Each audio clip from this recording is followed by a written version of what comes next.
परमेश्वर को अपना समय दें। जब आप परमेश्वर को अपना समय देंगे तब वो आपको पवित्र आत्मा से भर देगा और वही पवित्र आत्मा आपको संसार के लिए मरने और परमेश्वर के लिए जीने में मदद करेगा। आखिर किस वजह से वो कुंवारियां रह गई? सिर्फ एक वजह से, क्योंकि उनकी मशालें बूझने पर थी, उनके पास तेल नहीं था। बाइबल में तेल पवित्र आत्मा का प्रतीक है। पुराने नियम में नबी अपनी कुप्पी में तेल भरकर एक व्यक्ति पर उंडेलते थे। इस तरह वो एक आदमी का अभिषेक करते थे और उस व्यक्ति को परमेश्वर के काम के लिए अलग कर देते थे। आज परमेश्वर ने हमें पवित्र आत्मा देकर इस संसार से अलग किया है। अब हमें इस संसार की तरह नहीं जीना है, हमें इस तरह जीवन जीना है जिससे परमेश्वर को खुशी मिले। जो लोग परमेश्वर के साथ चलते हैं वही वो लोग हैं जो उठाए जाएंगे। जो परमेश्वर के साथ नहीं चलता वह रह जाएगा और उसे परमेश्वर के क्रोध का सामना करना होगा। आज भी देर नहीं हुई है। हम आज भी परमेश्वर से माफी मांगकर एक नए जीवन की शुरुआत कर सकते हैं। वो आपको जरूर माफ करेगा और आपको पवित्र आत्मा से भरेगा, क्योंकि वो आपसे प्यार करता है। अब हम देखते हैं कि हम कहां से उठाए जाएंगे। बाइबल कहती है कि 3 स्वर्ग है। जिस आसमान को आप देखते हैं वो पहला स्वर्ग है। उसके बाद दूसरा स्वर्ग है अंतरिक्ष, जहां पर बहुत बड़े बड़े ग्रह, पृथ्वी और सूर्य चंद्रमा है। और तीसरा स्वर्ग वो है जो दिखाई नहीं देता, जहां परमेश्वर विराजमान है और वहीं से वो राज्य करता है। एक दिन यीशु तीसरे स्वर्ग से पहले स्वर्ग यानी आसमान पर आएगा और अपनी दुल्हन यानी अपनी कलीसिया को उठा ले जाएगा। जब वो आएगा तब संसार को इसका पता नहीं चलेगा, इसलिए उसने कहा वो चोर की तरह आएगा। यह सब कुछ सिर्फ कलीसिया को पता चलेगा। हम सभी जो उसके वचन पर चलते हैं एक दिन एक तुरही की आवाज को सुनेंगे और पलक झपकते ही हम बदल जाएंगे। हम उसके साथ बादलों पर उठा लिए जाएंगे। सब कुछ बदल जाएगा। यही वो समय है जिसके लिए कलीसिया को हर समय तैयार रहना चाहिए। वचन कहता है वहाँ कोई दुख नहीं है और ना कोई आंसू, ना कोई बीमारी, ना कोई श्राप। वहाँ सिर्फ आनंद की भरपूरी है। वहाँ कोई सूरज और चंद्रमा नहीं है। परमेश्वर के अंदर से एक ज्योति निकलती है और पूरे स्वर्ग को रोशनी देती है। वो दिन आ रहा है जब हम एक तुरही की आवाज सुनेंगे।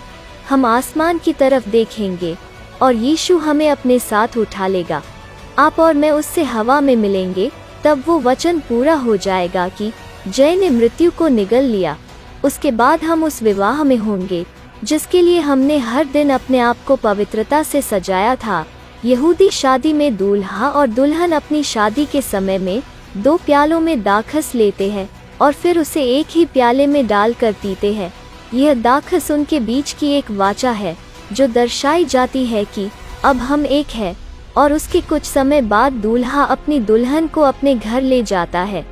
यीशु ने मरने से एक रात पहले अपने चेलों के साथ दाखस ली थी जो एक वाचा का प्रतीक था। और अब वो पिता के पास हमारे लिए घर तैयार करने गया है और अब वो जल्द आने वाला है अपनी दुल्हन को लेने। अब हम देखते हैं कि हम उठाए जाने के कितना करीब है। यदि आप यह जानना चाहते हैं कि आप उठाए जाने के कितना करीब है, तो मैं सिर्फ एक ही उदाहरण देना चाहती हूँ जिससे आप जान लेंगे कि आप उठाए जाने के कितना करीब है। सिर्फ एक काम करें, पलक को झपके जरा देखिए इसमें कितना समय लगा। 1 मिनट, 1 सेकंड या उससे भी कम। शायद समय जानना भी कठिन होगा। बाइबल कहती है पलक झपकते ही सब कुछ बदल जाएगा और हम उठा लिए जाएंगे। यीशु ने कहा उसके आने से पहले सुनामी आएगी, बड़े बड़े भूकंप आएंगे, राज्य पर राज्य चढ़ाई करेंगे, महामारी फैलेंगी। यह सभी बातें हमने अपनी आँखों से देख ली है। यीशु ने कहा जब यह सब कुछ हो उस समय अपनी आँखें आकाश की ओर लगाना, क्योंकि तुम्हारा छुटकारा निकट होगा।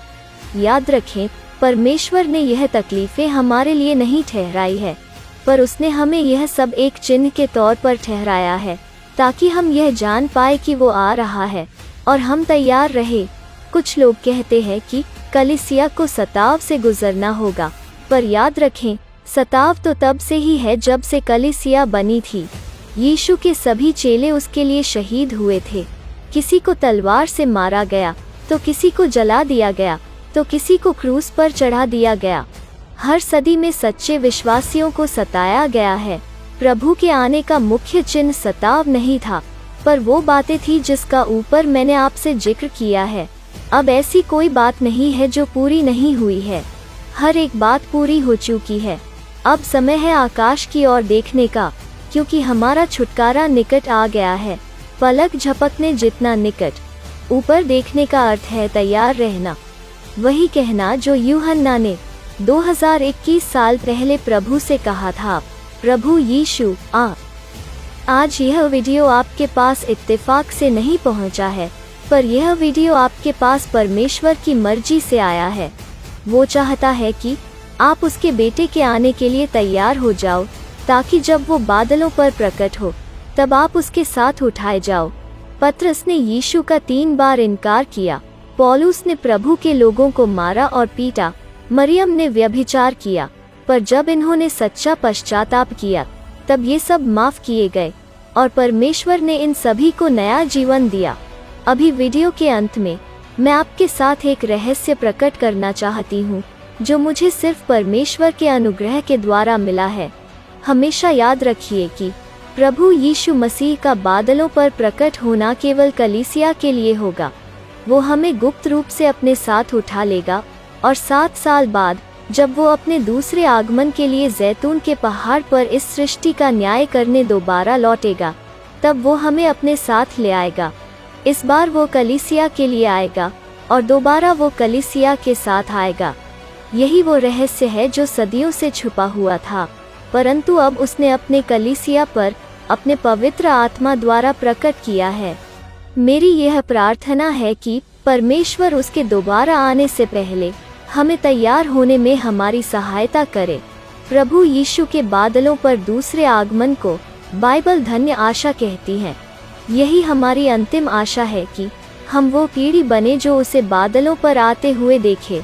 पौलुस कहता है, एक दूसरे को शांति दो और इन शब्दों के द्वारा एक दूसरे को उत्साहित करो, क्योंकि अब बहुत ही थोड़ा समय रह गया है जबकि आने वाला आएगा और देर न करेगा। यीशु के सामर्थी नाम में मांगते हैं, आमीन। इस वीडियो को अपने परिवार के सभी लोगों के साथ तथा अपने मित्रों के साथ ज़रूर शेयर करें, ताकि उन्हें भी इन महत्वपूर्ण सवालों के जवाब मिले।